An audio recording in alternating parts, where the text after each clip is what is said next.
Hello everyone, welcome to another episode of our Beyond Stigma series focusing on Middle Eastern and North African representation in the media, where we delve into discussions surrounding different identities and experiences of those who have worked in the media and the arts and entertainment industries. Today we are joined by a very special guest, Natali Servat. Natalie is a Swedish actor of Iranian and Salvadoran heritage. She works across theatre, film and television and has in recent years been in plays such as Albino Parts at the Playhouse Theatre in Derry, Of Our Own Making at Tower Theatre, and the one-woman show Little Did I Know at the Bread and Roses Theatre. She also played the lead in the UK tour of the play Nazanin Story about Iranian detainee Nazanin Zagghari Ratcliff, which was longlisted for the Amnesty International 2017 Freedom of Expression Award. She's appeared in feature films The Darkness, Finding Fatima, and will soon begin shooting in Northern Ireland for the feature film Dungeons and Dragons. Natalie, thank you so much for being here today.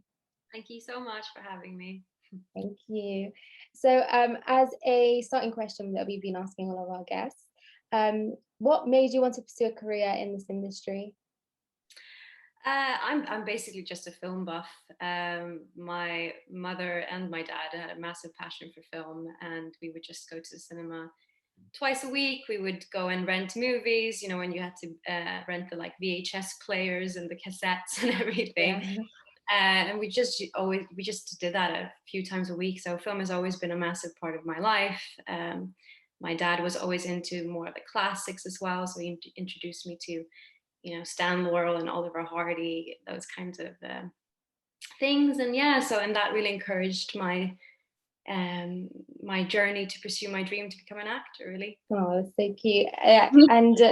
And who are your biggest role models in the industry, if you do have any?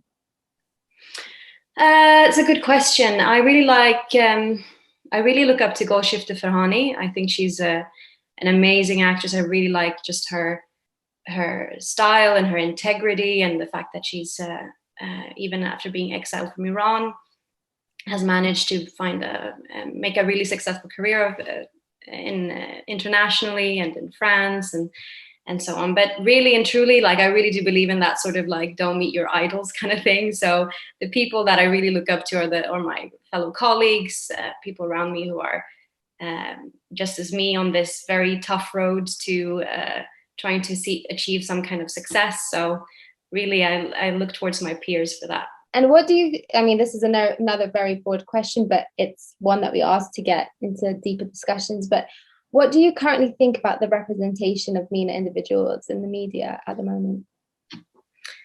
Well, I think it's very limited. I think it's very simplified. I think it tends to be incredibly politicized.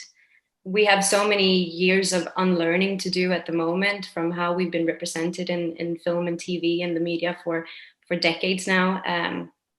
We've just been put into this box of where we can either play the villain or the victim, and sort of nothing in between there, which obviously is incredibly problematic, and is probably the reason why I can't really think of any major Middle Eastern or North African superstar, except for maybe Rami Malek. So there's not a lot of us out there being able to play all types of characters. And it's I think I realized quite soon, I think when was Exodus released, I think it was around 2013 or something, and I remember watching this interview with Ridley Scott, because the movie had garnered so much criticism for not hiring Middle Eastern or North African actors to play the two lead roles. It was Christian Bale and Joel Edgerton, and basically every other small character, if they were slaves or servants, were played by ethnic minorities. And I remember him saying in that interview, he was just well, I'm not going to hire Mohammed so and so from such and such, because we would never get the funding for the movie.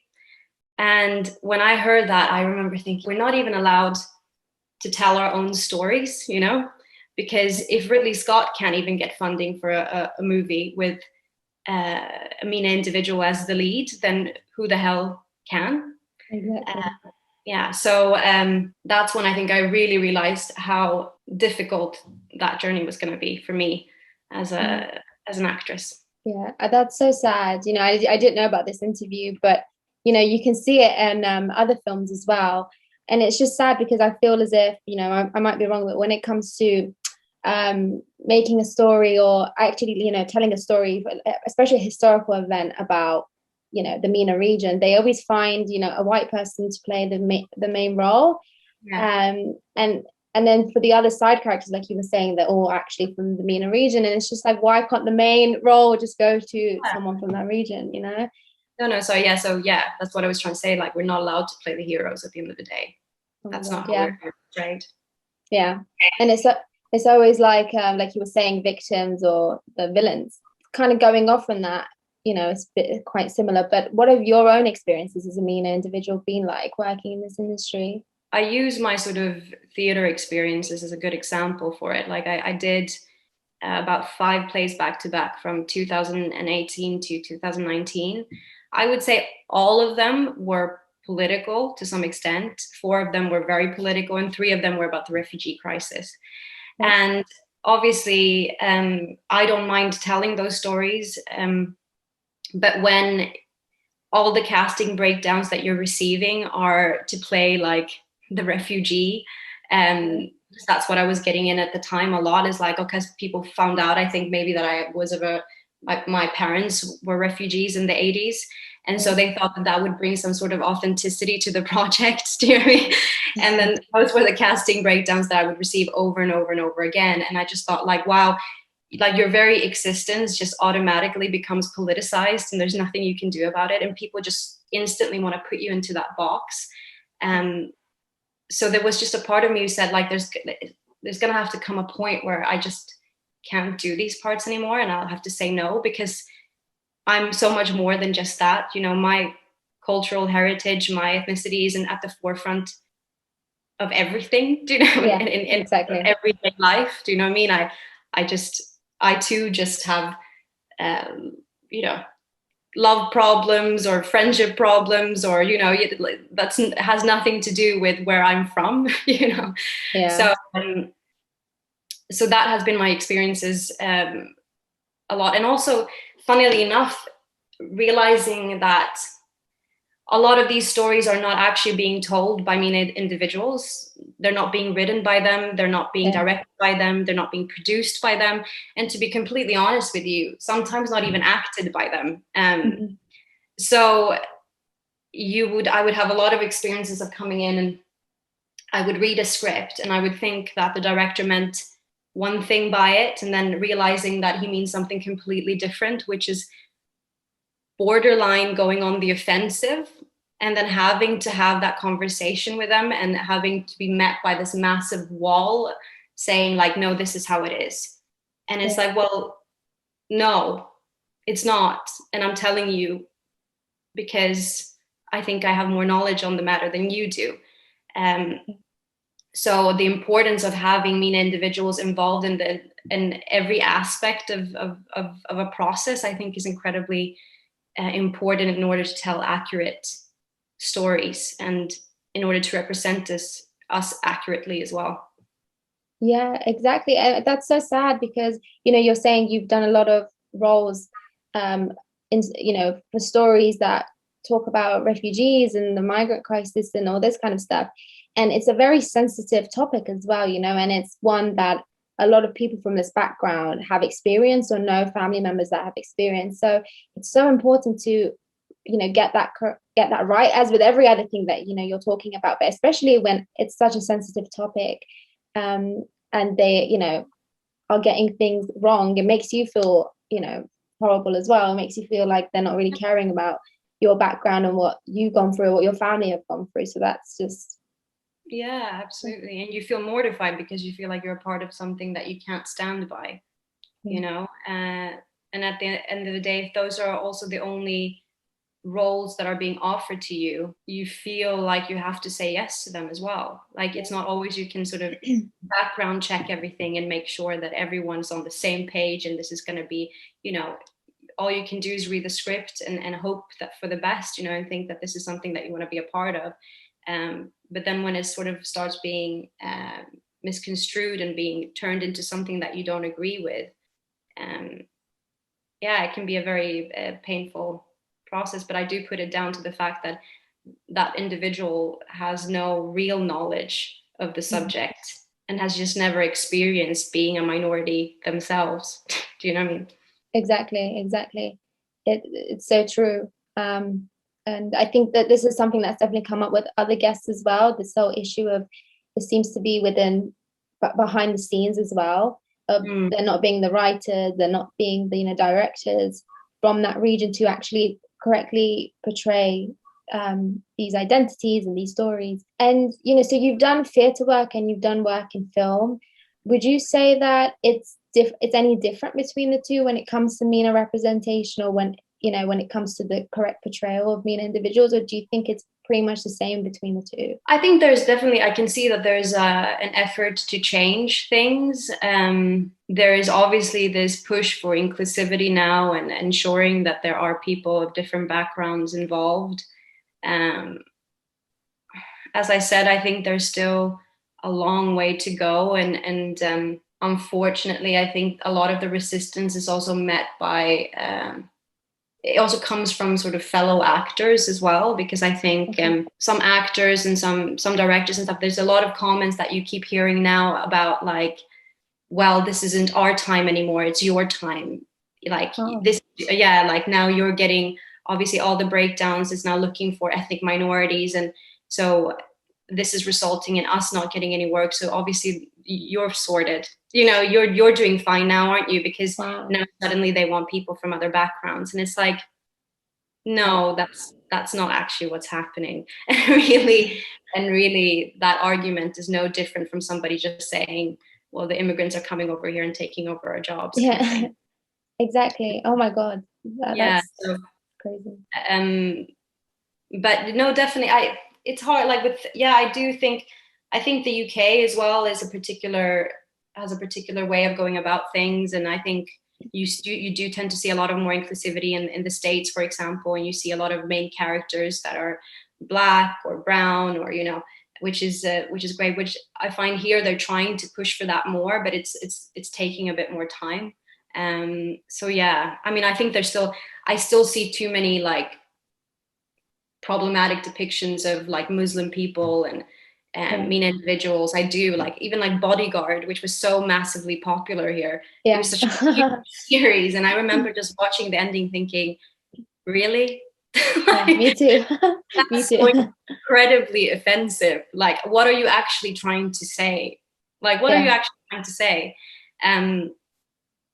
So I'm seeing progress. I just don't know how quickly it's going. Yeah, and also I feel like when you talk about diversity, when we say we want diversity, we want accurate portrayals and positive storylines. Having a negative story, about terrorists and getting loads of MENA people to play those roles, that's not really, I don't think, what we mean when we talk about diversity. I'm pretty sure as an actor as well, that's not always what you want to do. I don't know, because I've never really spoken to anyone that's played a negative role, a villain. But I've always wanted to know how it would have felt for them having to play that role, being from that region, because it must be quite hot. It must not be a nice feeling, and to always be given those roles as well. It's just tiring. Maybe, I don't know. Yeah, it is. And how do you become the change that you want to see? Because I understand that must be incredibly tempting to accept those parts, because those are the only parts offered to you, and you need to like, so what do you do? Exactly. Like, and it's such a difficult industry to get into as well. So hard. So hard. So yeah, and I mean, you're right. It's about, like, at the end of the day, it is so incredibly important to see yourself accurately represented on TV and film and in media, because it affects you subconsciously, consciously. It affects the person that you become, and I can't imagine how it is for certain kids. And that's how self-hatred is developed. That's how kids we need to normalize certain faces, normalize their presence, and make them into heroes, so that can trickle down into every community. It doesn't only have to affect us, but everyone and their image of us, So that's why it's so important to just have accurate representation and having us play the heroes, because we deserve to do that. Yeah, 100%. It makes such a big difference, I think, both from the actor side and, you know, the audience members as well. But, you know, you grew up in Sweden, didn't you? So, Yeah. And have you done any like acting there or any kind of work there as well? I've done some acting in, not very limited amounts of acting in Sweden, but I have, yeah. And Sweden is obviously a much smaller industry, a bit more cliquey, I think, as well. It's harder to get into. But being from Sweden is also like becomes a massive topic of conversation for people, because it just, people can't gel the two, like the fact that you look a certain way and you're from Sweden. It can become incredibly difficult for people to accept that. And even in Sweden, you know, that this sort of constant otherness that's created from such an early age, where it's sort of like, yeah, you're born here, you speak fluent Swedish, but where are you actually from, you know? Oh yeah, I know. Yeah. Yeah. And that's something, yeah, that I've experienced since I was a kid, and I experience it all the time now living in the UK. It becomes a massive issue, and it's such covert. It's done in such a covert way. You know, I don't think even like they realize what it is that they're doing. But when you're constantly questioning where somebody's from, it's like they can't just accept the fact. If I say I'm from Sweden, it's like, but so what? You speak the language? Is that and what your family, they live there? Like, and you just have to sort of go like, yes, I'm from Sweden. I wouldn't say I'm from Sweden if I didn't speak the language, if I didn't grow up there, if my wasn't Swedish, if my family wasn't living. Do you know what I mean? Like, it's just, you have to sort of reiterate all of those things, and that's why the topic of identity becomes incredibly complex for me. It's something that I'm still sort of grappling with and trying to understand myself, of what it is that I feel I am, because I feel like, again, even in everyday life, people expect you to be in a box, like this is what you are, and I, you know, I'm just not too sure. I would have said I was from Sweden. I would be 100% confident in saying that if it weren't for the fact that everybody kept questioning it. So it's a very difficult topic, that. Yeah, you know, yeah, I'm sorry, because it is a horrible thing to go through. And I think a lot of people that, you know, come from different countries and have a mixed background and have grew up in different places all have the same issue of like, where are you actually, you know, that question, where are you actually from? Like, what do you mean by that? I was born in Sweden, you know, like it's kind of, you know, it's a bit offensive, and I feel like people don't realize that sometimes. But you know, so the work that you did do in Sweden, would you say that this topic, you know, of MENA representation or representation in general is different between the two places? Like, I already know you said Sweden's a bit more smaller when it comes to this kind of stuff, and it's much more difficult to get into. But do you find that representation is not there either, and it's much more difficult? There is. I mean, again, it also tends to become quite politicized. I mean, there's a massive series from Sweden called Caliphate, and it's just about girls going to Syria from Sweden, fighting for, you know. Okay. You know, fucking ISIS, basically, kind of thing. But that becomes hugely popular. But I know that there's a push even in Sweden to include more minorities now. Yeah, there's organizations that have been put in place to try and make that happen. But yeah, I think in Sweden at the same time, it's probably still the same kind of, we tend to be gangsters, or we tend to be like from, you know, more deprived areas of Sweden where we've turned to crime, kind of thing. Right. So I would say it's probably an issue over there in Sweden as well. Yeah. And you have a mixed background, so you're Salvadorian and Iranian as well. How has that affected you when, you know, landing roles? Have people, so I know you said you've done quite a lot of politicized work, and you know, from your background, you've done some work, you know, Nazanin's story, you know, about an Iranian woman. Have they kind of told you need to do one and not the other, like focus just on Iranian, not on the El Salvador side? Or I find that in the UK I have no choice. There will only ever be Middle Eastern characters offered to me. Wow. Okay. Because the Latin American side almost doesn't exist here. Like, I know that sounds really like, but I noticed that the like casting breakdowns and parts for the Latinx community just doesn't. It's just not a thing here. Do you know what I mean? Yeah. So the industry here in the UK has made that decision for me. I think if I went to the United States, probably would be a bit different. Right. Probably Yeah. more for Latin American actors and stuff. But so yeah, it's I haven't really had a choice in the matter, really. Yeah, no, that's interesting because I didn't think about that, but you're right. You never see any kind of Latin like portrayal in the UK. I think it's much better in the US, much better. But yeah, I didn't think about that. That's very true. Have you ever like been told you can't play, for example, a white role because you don't look white enough, or you can't play a MENA role because you don't look MENA enough? Have you ever got that before? I will never go up for a white role. Never. Okay. No, never. That won't even come into. No, I haven't had that, but I've had that. I've been nervous about that myself because I've thought, am I ever gonna hear the thing of like, you're not really Middle Eastern enough, or you're not really Latin American enough, and that for me becomes very complicated then, because then what can I play if I can't play those two sides, because no one's ever gonna hire me to play Swedish, Right. Yeah. Right. Yeah. So no, I haven't heard that yet, but there's a part of me who's always thought like, might that become an issue at some point, And have you ever like gone for a role which ethnicity isn't stated on at all, or do you not really find that's a thing? Like, is ethnicity always brought up in the roles? No. There are projects that I'll sometimes I'll apply myself, and the ethnicity isn't stated and stuff. So right. I just think, and obviously I can go up for it and stuff. But what you tend to find now is, well, to be fair, like, because people, like, I played an elf now recently in this movie, so obviously then ethnicity isn't important. But it's funny because in the breakdown they'll still specify that they want somebody who's non-white for that role. Oh. Because they're because they're trying to fill a quota, because they say, okay, actually we want somebody who's not white for this bit, Right. Oh, interesting. Yeah. So yeah, that's interesting. And you've done a lot of different work, and again, you've done theatre and film. Have you worked with a lot of people from a MENA background, or even from a Salvadoran background like you as well? I know you said there's not a lot of. No, I haven't, and it's actually quite sad when I think about it, to be honest with you. Like, I haven't worked with a lot of people from a MENA background at all. And most of the directors that you work with will be white male directors.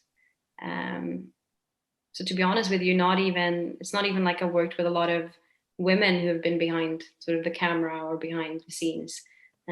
So that's obviously like something that we really have to work on. Yeah, no, that's it. That is really sad. And it's interesting that you bring up gender in it as well, because I think that's another big issue as well. There's not enough women behind the scenes, but also there's not enough women of color either. And yeah, but no, I was going to ask you about your role in Nazanin's story, which I think is such a powerful piece and such a powerful role to have. Do you want to tell us more about your work on that? Yeah, I got involved. I auditioned for it, and then it became, because her husband was very much involved in the project, which was incredibly nice. So he came to watch it, and he guided us quite a bit. And yeah, it's such an important story to tell. And obviously, she's been sentenced to another year, so the story continues. Yeah, it was an incredible experience to be a part of. We went on tour with it all over the UK. It was. I really enjoyed it. It was my first sort of UK tour as well, but obviously you had a sense of responsibility while telling that story, because obviously it's not sort of like something that happened hundreds of years ago, something that's happening right now. It's an ongoing battle for her and her family, and as well, you were very conscious of telling that story as respectfully as you could and as accurately as possible. And it's not like you could take lots of creative liberties with it either. It's just, this is the story that we're telling. And it was it was an incredible experience to meet her husband and everything as well. And have you done like any sort of, education wise, did you do any training or go to any theatre kind of schools or anything like that? No, I came to London and I studied film production. And when I left uni, I decided to, pursue my dream and be brave and go for it. And because I'd already done 3 years of sort of higher education, I thought, okay, I'm just going to try going for it. I did courses. I flirted a lot with the idea of going to drama school. But eventually I just found that I was learning on the job, and I just wanted to try and continue pushing that way. And to be honest, I had some regrets about it at some point, but now I don't. Now I just feel like it was probably the right decision for me. And it just goes to show that there's no set way of walking. There's no set path that if you do this and that, then you'll get there. You can improvise and you can do whatever feels best for you. And as long as you go for it and you're devoted and you dedicate your time and patience and sanity to it, then you can find ways of getting there. Yeah, no, I completely agree. I think it's one of those industries where people come towards it in very different ways. But the first role you kind of landed, how difficult was it getting into this industry? And would you say that your ethnicity and your background affected that as well, getting into it? Yeah, I think my background in terms of like not being from the UK has definitely affected a lot of my chances of getting parts, that's another conversation to be had, I guess, because I think like there is this push for inclusivity, but as not so much for non-UK actors living in the UK, Right, okay. They still very much like to stick to sort of their own in a way, which I sort of, maybe I get it, but like England is, especially London, is such a melting pot nowadays of people from all over the world and all over Europe and stuff. So that, I think that the fact that I have a Swedish background probably has limited me to some respects. So it's a good question, but like, so I think it's more in those ways that I've seen that maybe I'm not being put up for certain characters. Right. Okay. Yeah. No, that makes sense, and I hope that you can break that mold and do the roles that you want to do moving forward. Because I know you said you don't want to keep doing the politicized roles, and Yeah. No. I mean, I don't mind telling those stories, and they're important stories to tell as well. But obviously, that's not all you want to be doing. You want to have as much of a varied career as any other actor. Of course. And I've said this to other guests as well. It's just like when you are from, you have such a big, diverse background, you're Salvadoran, you're Iranian, you grew up in Sweden, you're living in Britain. I just feel like with loads of people like you that come from different places and different cultures, it's just, you have so much versatility and you can do so much. I feel like as a casting agent, if you were to look at someone like yourself and be like, oh, they can speak Swedish, they can speak, I don't know if you can speak Iranian, but like you could, like, or you can represent this kind of role. Like you have so much going for you that I think from like a director's perspective, I'd be like, okay, like this person can do loads of things. Like I will get her on board. You know what I mean? And I feel like it's the same with a lot of people from these sorts of backgrounds. They have so much talent, and that's not to say other people don't at all. I'm just saying, you guys have a lot of versatility and a lot of different skills, and it's just a shame that I feel like a lot of directors and casting agents might want to just put you in one box and just make you do one thing. Yeah, it's so interesting you say that, because I am one of my first agents here in the UK. I remember her telling me, because on my spotlight page I obviously said the languages I could speak, and obviously it's Swedish is obviously one of them, and she said to take that away. And I said, why should I take away the fact that I can speak Swedish? And she's like, it will only confuse casting directors. They won't like it because you don't look Swedish, so there's no point in you having that on your CV. Wow. So, and I remember her, that agent in particular, she made me feel so incredibly insecure for a good 2 years, I think, about where I could fit in, because I felt like I couldn't actually fit into any box. that they would, she just made me feel like I wouldn't be able to sell myself well because I was too mixed, was too mixed. And it took me a while to get out of that and realize actually what she said to me was wrong. And it's something that I need to advertise and be proud of and see it as a massive plus. But it took me a while to get over that, because she really made me feel like my diversity was actually to my detriment and not to any benefit.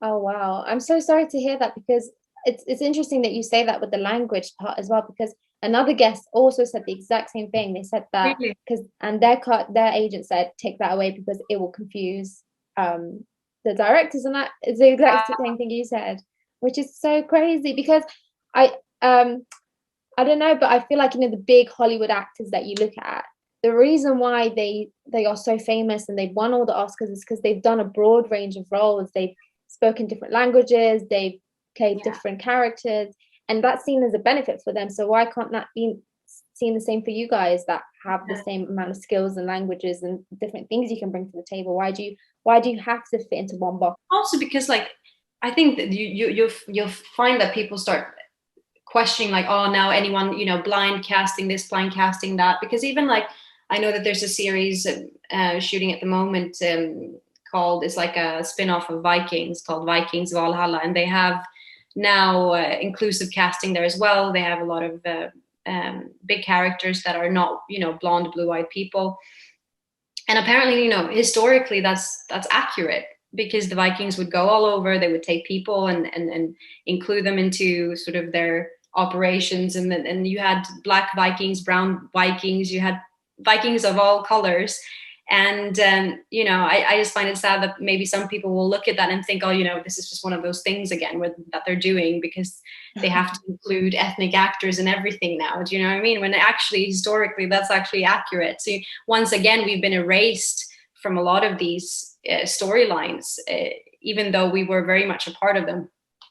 Yeah, no, exactly. And it also goes back to other kind of roles. How come it's not okay to have the diversity there when you're telling a story of Vikings, but when it comes to other historical stories that people try to bring to life in movies, whether it's Cleopatra or whether it's Prince of Persia, for example, how come you can have someone like Jake Gyllenhaal playing Prince of Persia and no one says anything? It's just it has to go both ways as well. If you think it has to be historically accurate there in your eyes, what historically accurate is, then you should also have the same mindset when it comes to other roles where someone from that region or as close to that region should be playing that role. You're absolutely right. That's the hypocrisy of it sometimes, isn't it? Yeah. As a closing question to kind of bring this all together, what do you think can be done, or what do you want to be seen done in the future to ensure better representation in the media and the industry? I think we've touched upon that already as well. I think it comes down to creating those opportunities for MENA individuals to be able to tell their own stories, to write their own stories, to direct them, to produce them, to be involved in them in every aspect of every stage of the process. Creating probably schemes where you teach these skills and giving people the opportunity to explore whatever talents they might have, because I understand that, maybe there probably isn't enough writers of MENA background as well, because that's not been encouraged. Do you know what I mean? So it also needs to be encouraged from the get-go and help these people get a start in it. That's what I see. That would be a good starting point. Obviously, there's probably a lot more we can do, and that will be explored in the future as well. But that's sort of the immediate thing that comes to my mind, is the fact that we just need to include more MENA individuals in every stage of the process, really. Thank you so much. I think everything you said was so interesting and so important, and I really, really enjoyed this conversation. So thank you so much for your time and for telling us more about your experiences as well. Me too. Thank you so much for inviting me. No problem. Thank you. I will put all of Natalie's social media platforms in the description box so you can check out her work as well. So thank you so much.